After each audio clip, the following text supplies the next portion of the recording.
కనీసం దండం పెడితే నమస్కారం పెట్టినటువంటి సంస్కారం ఈ ప్రధానమంత్రి నరేంద్ర మోడీ గారిది. అది ఈయన అహంకారం. భార్యనే చూసుకునేవాడు దేశాన్ని ఏం చూసుకుంటాడు, కుటుంబాన్ని చూసుకునేవాడు దేశాన్ని ఏం చూసుకుంటానని అడిగాడు ప్రధానమంత్రి.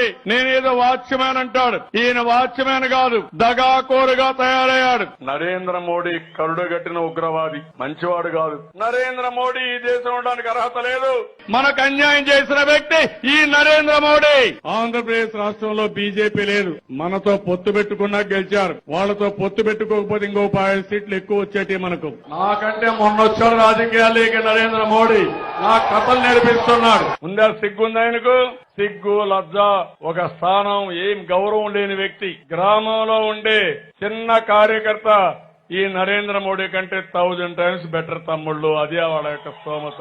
ఈ ప్రధానమంత్రి ఎంత అబద్దాలు కోరంటే, మాట్లాడితే అసత్యం తప్ప అబద్దం తప్ప పొట్టగొట్టినా నిజం ఎప్పుడూ మాట్లాడు తమ్ముళ్ళు. అలాంటి ప్రధానమంత్రి